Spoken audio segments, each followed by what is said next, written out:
Iruma, a 14-year-old boy, is being forced to work alone on a tuna fishing boat by his parents who are very lazy. The storm causes one of the crates of fish to fall off, and he thinks he's about to die when he notices that all the fish have frozen mid-air. After a while, he sees himself tied up in front of a demon that places a sold tag on him and takes him away. At this moment, a demon named Sullivan takes him away and casts a spell on Iruma to enable him to understand demon language. This makes Iruma very scared. However, Sullivan tells him that his parents had earlier sold his soul to him and takes him to his mansion. At the mansion, to Iruma's surprise, Sullivan begs him to be his grandson and promises to give him everything he has ever wanted. Iruma, on the other hand, has a problem. He never rejected any favor from anyone before and eventually agrees to be Sullivan's grandson. All because Iruma cannot defeat his natural enemies, the words "please, I beg you" and "help." After that, he is taken to an exotic room where he is to rest and prepares for school the next day. Meanwhile, he is afraid at the thought of starting school alongside demons, but Sullivan pours perfume on him to remove his human scent and prevent him from getting eaten by other demons in the school. In the school auditorium, he gets nervous about being the only human in the school. Shortly after, he notices that Sullivan is the director of the school. Shockingly, Sullivan tells the whole school about his new grandson who has just started. He shows them a recent photograph of him and Iruma, promising to give everyone a copy. Later, Iruma is called to the stage as the most honored student and is given a speech to recite by Sullivan. The speech turns out to be a forbidden spell. His body would explode if he failed to pronounce just one word, which leads the whole school to be surprised that nothing happened to him. He is then challenged by Asmodeus, the most popular student in the school.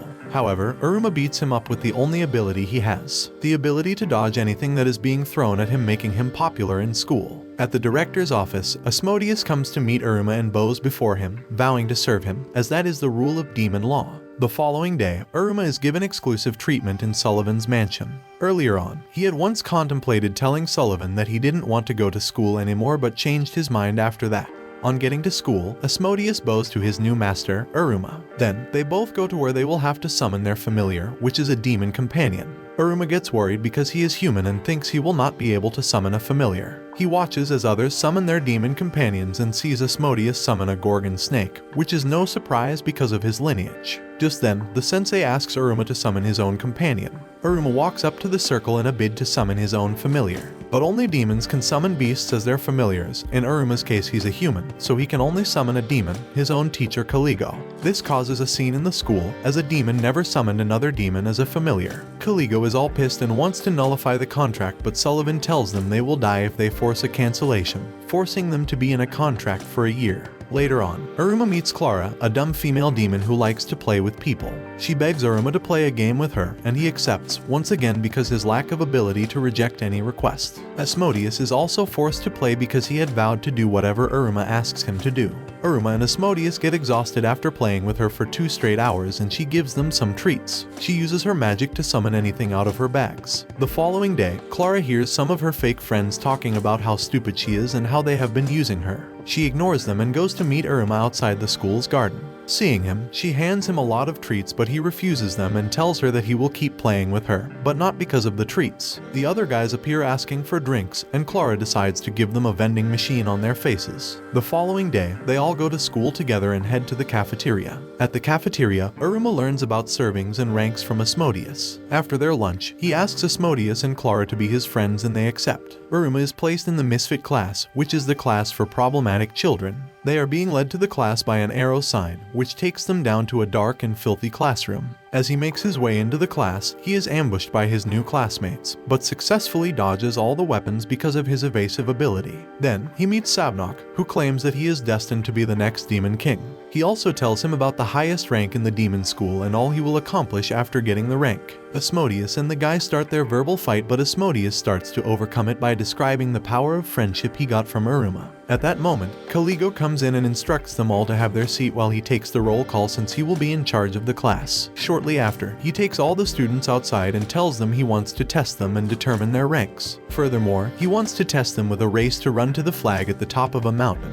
Caligo also warns them not to pass through the cutthroat valley as they take their positions. About to begin, they all take out their wings and take off, leaving only Iruma behind. Everyone is a demon and has wings and he has no idea of how he will get there. Caligo pushes him off, but he is picked up by a demon bird before he hits the floor. He is dropped beside an injured bird, and while he tries to heal it, a drop of his blood drops into the wound of the bird, healing it. In appreciation, the bird offers him a ride to his destination. Meanwhile, Sabnuk refused to listen to Caligo and finds himself battling the Cutthroat Valley monster as he is about to be killed. Iruma arrives in time to save him before he is killed by the monster. Unknown to him, the demon bird Iruma he had saved turns out to be the child of the monster of the Cutthroat Valley. Meanwhile, the other students are waiting patiently for Iruma and Sabnuk as they are the last to reach the finish line. After a while, they see the two boys riding a monster on their way to the finish line. This makes the entire class shocked. Shortly after, Caligo brings a rank owl, which has been monitoring the students during the race. He then instructs them to retrieve their ranks from the pocket of the owl. Iruma is the last one and gets a ring instead of his rank insignia. It's a ring that predicts who will be the next Demon King, a spot that is currently vacant in the demon realm.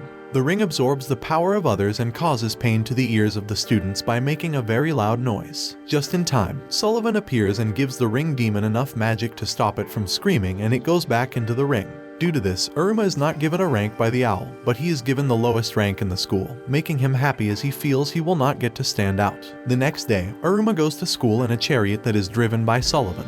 On getting there, he catches the attention of everyone in the school. Then, he is given a phone by Sullivan to call him whenever he needs anything. Later that day, the students head to a diabotany class where they are being taught how to make a flower bloom by magic. Iruma becomes very nervous because he does not have magic and will not be able to do it. He then notices he is being watched by his upperclassmen and wonders why. After everyone has displayed their flowers, Iruma uses his right hand, where the demon ring is, to bring forth a large tree. This destroys the roof of the class and catches the attention of everyone in the school once again. This action prompted the student council president to raise more suspicions about him as the tree in question only exists in the human world. Having felt bad about this, Iruma decides to help out with the cleaning of the damage and is given a pile of garbage to dispose of. Asmodeus helps him to burn them so he will not bother himself. On his way out of school, he crashes into the president of the school, Amory. At first, Amory thinks Iruma is trying to make her fall in love with him. As she struggles with him, a copy of the book she has been finding hard to read falls from her pocket. Iruma notices the copy and picks it up.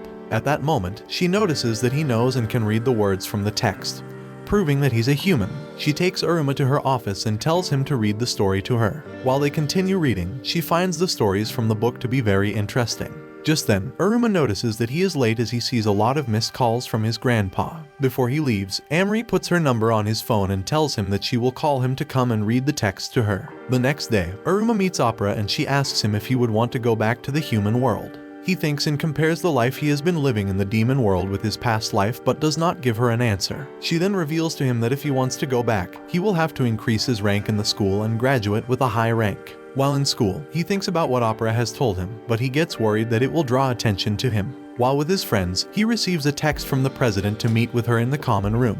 This prompts him to leave them as he runs off. Suspecting the fact that he has been running off alone without them, they decide to spy on him. They search everywhere for him but can't find him. Meanwhile, in the common room, Iruma is with the president when Asmodeus and Clara eventually find him. They follow them to know what they are talking about. Iruma goes ahead to read about the part of the story that talks about dreams. Amory then asks him what his dreams are, but he does not know what to say as he has never had a dream before. Hearing all this, Asmodeus and Clara begin to fight as Asmodeus tries to stop her from going into the room. After a while, they barge in by breaking the room door and interrupting the conversation. But the two leave unbothered. The following day at school, the students are instructed to pick their own subjects. Clara picks a seduction class so she will be able to make Iruma hers. Clara seemed to be paying a lot of attention during class. She is given a lot of books to read by the teacher because her sexiness level is very low. She follows every little detail of each book, but all the effort just ends up look ridiculous to Iruma. She goes home very sad, but her family cheers her up by giving her the idea to kiss Iruma. The following day, at school, she tries all she learned from the books she read and tries to kiss Iruma. Due to his evasion skill, he dodges her attempts, and she mistakenly hits one of her teachers, leading her to detention. She is less bothered about detention as she sits alone and is worried that Iruma will be taken away from her. Iruma, however, comes to calm her down and play with her. Iruma tells Asmodeus that he plans on climbing the ranks and asks him how to do so. Asmodeus takes him to an underground field where they play a demon game familiar as dodgeball. He also explains the rules of the game and tells him the history of the game. Iruma notices the presence of his other classmates and he notices that he has a lot to learn. He then goes to see his grandpa for help. His grandpa teaches him a trick he can use to throw the ball with magic. Iruma, however, insists that he does not want to use magic. This forces Sullivan to make his hands strong so he will be able to catch the ball. Opera begins to train him on how to catch the ball as she throws balls at him, but he keeps using his evasive skills to dodge the ball. The following day, they continue with the training and he still finds it difficult to catch the ball. Eventually, and with the help of Asmodeus and Clara, he is able to catch Opera's ball a day before the promotion exam. On D-Day, Iruma arrives at school in preparation for the promotion exam. Caligo then explains the rules of the game to them and divides them into two teams. Asmodeus notices that he is in a different team with Iruma and becomes worried. He thinks on how he can help him, even while on the other team. The game begins and members of each team eliminate each other from the court, leaving only Asmodeus and Iruma. Then, Asmodeus thinks and figures that he cannot just let Iruma win.